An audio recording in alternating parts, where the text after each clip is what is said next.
साथियों नमस्कार। आज मैं आपके लिए बहुत ही बेहतरीन और अलग हटकर वीडियो को लेकर आया हूं। आज हम बात करने वाले हैं प्रेगनेंसी डायग्नोसिस के ऊपर कि आप कैसे चेक कर पाएंगे कि जो गाय है वो गाभिन है या फिर नहीं। इसके बारे में मैं आज आपको पूरी जानकारी बिल्कुल प्रैक्टिकली दूंगा और इस गाय के बारे में पूरी जानकारी दूंगा कि कितने महीने की इसको चेक किया जा रहा है और इसमें क्या रिज़ल्ट मिलेगा कि क्या ये गाय गाभिन थी या फिर नहीं। तो ये पूरा जानकारी आपको प्रैक्टिकली दी जाएगी इस वीडियो के माध्यम से। तो आप इस वीडियो को लाइक कीजिएगा, शेयर कीजिएगा और वेटनरी क्लासेस यूट्यूब चैनल को सब्सक्राइब भी कीजिएगा।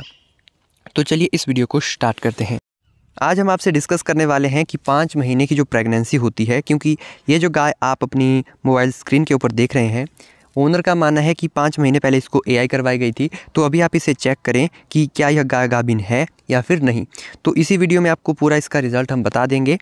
और अगर आप 3 महीने की जो प्रेगनेंसी है उसकी वीडियो देखना चाहते हैं कि 3 महीने की गाय को कैसे चेक किया जाता है कि वो प्रेग्नेंट है या फिर नहीं, क्योंकि जो 3 महीने की प्रेगनेंसी हम फील्ड में चेक करते हैं और जो 5 महीने की प्रेगनेंसी को हम फील्ड में चेक करते हैं उसमें काफ़ी सारा डिफरेंस होता है। काफ़ी सारी चीज़ें जो है वो हमें चेंजेस उसमें देखने को मिलते हैं। तो ये जो अलग अलग है, 3 महीने का लॉजिक लेकर आप 5 महीने की जो प्रेगनेंसी है उसको डायग्नोस नहीं कर सकते हैं। ठीक है, तो अगर उसकी आप देखना चाहते हैं तो मैंने काफ़ी सारी वीडियोस अपलोड की है इसी चैनल पर, वेटनरी क्लासेस यूट्यूब चैनल पर। तो वो आप पहले चेकआउट करें, उसके बाद ही आपको ये जो वीडियो है ये देखने का फ़ायदा होगा।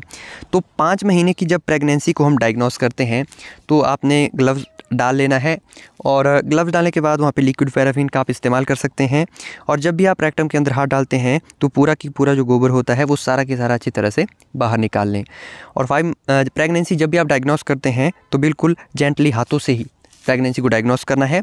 बहुत ज़्यादा ज़ोर ज़बरदस्ती करने की ज़रूरत है नहीं, क्योंकि यहाँ पे हमें जो फीटस होता है उसको सिर्फ फील करना होता है और ओनर को बताना होता है। अब हम बात करते हैं, यहाँ पर हम रेक्टल पैल्पेशन मेथड के माध्यम से इसकी प्रेगनेंसी को डायग्नोस कर रहे हैं, जो कि गाय और भैंस में एक आम बात है, एक आम मेथड है। अब हम यहाँ पे बात करते हैं कि 5 महीने की जब प्रेगनेंसी को डायग्नोस करते हैं तो उस कंडीशन में हमें क्या क्या फील होता है। तो जैसे ही हम सारा गोबर बाहर निकालते हैं तो हम सर्विक्स का मुंह पकड़ते हैं। ठीक है, सर्विक्स का जैसे आप मुंह पकड़ते हैं और सर्विक्स को पकड़ते हुए जब आप आगे यूट्रस हॉर्न्स को फील करने की कोशिश करते हैं, अगर पशु गाभिन है तो उसमें यूट्रस में, हॉर्न्स में आपको चेंजेस देखने को मिलेगी, सर्विक्स की एनलार्जमेंट देखने को मिलेगी। अगर पशु प्रेग्नेंट है ही नहीं, नॉर्मल कंडीशन में उसका आपका जो है वो यूट्रस, सर्विक्स सब कुछ देखने को मिलेगा।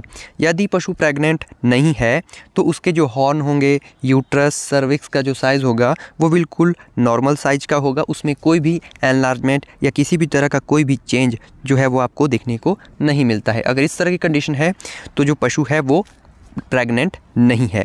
अगर 5 महीने की प्रेगनेंसी को जब चेक करते हैं और सर्विक्स को आप पकड़ते हैं तो सबसे पहले सर्विक्स को आप धीरे धीरे जैसे ही पकड़ते हैं तो सर्विक्स का जो मुंह होगा, जो ऑस होगा, उसमें थोड़ी थोड़ी यानी कि आपको एनलार्जमेंट देखने को मिलेगी। एनलार्जमेंट का मतलब है कि फैलावट। जैसे आप सर्विक्स को पकड़ते हैं तो आप उसकी जो फैलावट है वो धीरे धीरे महसूस कर सकते हैं। और जैसे ही आप धीरे धीरे करके आगे की ओर चलते हैं, आप यूट्रस को फील करने की कोशिश करते हैं तो सर्विक्स को आप थोड़ा सा अपर की ओर खींचने की कोशिश कीजिएगा, हल्का सा। ठीक है, हल्का सा जैसे आप ऊपर की ओर खींचने की कोशिश करते हैं तो उसमें जो है वो आपको वज़न दिखाई देगा, यानी कि सर्विक्स के ऊपर कुछ लटका हुआ है, आगे वज़न दिखाई देगा, इस तरह की आपको फील होगा। और यहाँ पर जो बच्चा होगा वो आप पेल्विस कैविटी में नहीं होगा। जितना भी जो एब्डोमिनल का जो स्ट्रक्चर होता है वहाँ पे आपको जो है वो देखने को मिलेंगे, क्योंकि जो हॉर्न होगा, प्रेग्नेंट होगा पशु तो उसका जो स्ट्रक्चर होगा वो सारा की सारा स्ट्रक्चर एब्डोमिनल कैविटी में चला जाता है। पेल्विस कैविटी में, उस रीजन में 5 मंथ की प्रेगनेंसी में आपको फील नहीं होगा। और उस कंडीशन में 5 मंथ की कंडीशन में जो यूट्रस का जो साइज़ होता है वो और ज़्यादा इंक्रीज़ हुआ होगा, आपको मिलेगा। लगभग 25 से 30 सेंटीमीटर तक जो है वो साइज़ आपको देखने को मिलता है। और यहाँ पर क्या होता है कि जो यूट्राइन मीडियन आर्टरी होती है, यानी कि जो गर्भाशय की जो मिडल धमनी होती है, उसमें आपको काफ़ी सारा थ्रिल, उछाल महसूस होगा। यानी कि जो फ्रेमिटस की कंडीशन होती है वो भी यहाँ पर आपको जो 5 मंथ की प्रेगनेंसी है, 6 मंथ की प्रेगनेंसी है, उसमें देखने को मिलती है। लाइक जो ब्लड सर्कुलेशन होता है वो काफ़ी ज़्यादा इंक्रीज़ हुआ होगा जो है वो आपको मिलेगा। तो ये जो एक तरीका होता है 5 मंथ की प्रेगनेंसी को डायग्नोस करने का, और 5 मंथ की प्रेगनेंसी को आप डायग्नोस कर सकते हैं अगर आप एक अनुभवी पशु चिकित्सक हैं, ठीक है।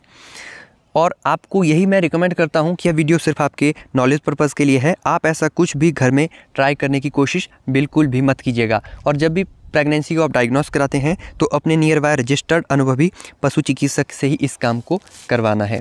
तो गाइज़, जो प्रेग्नेंट पशु होगा उसमें मैंने आपको सिम्टम बता दिए हैं कि 5 मंथ की प्रेगनेंसी में आपको क्या क्या कंडीशंस देखने को मिलती है। अगर पशु प्रेग्नेंट नहीं है तो उसका जो सर्विक्स, हॉर्न, यूट्रस का जो साइज़ है वो नॉर्मल होगा, नहीं तो जो मैंने आपको पहले चीज़ें बताई वो, ठीक है। तो इस तरह से आप प्रेगनेंसी को डायग्नोस कर सकते हैं। और इसके ऊपर मैंने काफ़ी सारी और भी वीडियोस बनाई हैं, तो उन वीडियोस को भी आप जाकर एक बार चेकआउट ज़रूर कीजिएगा।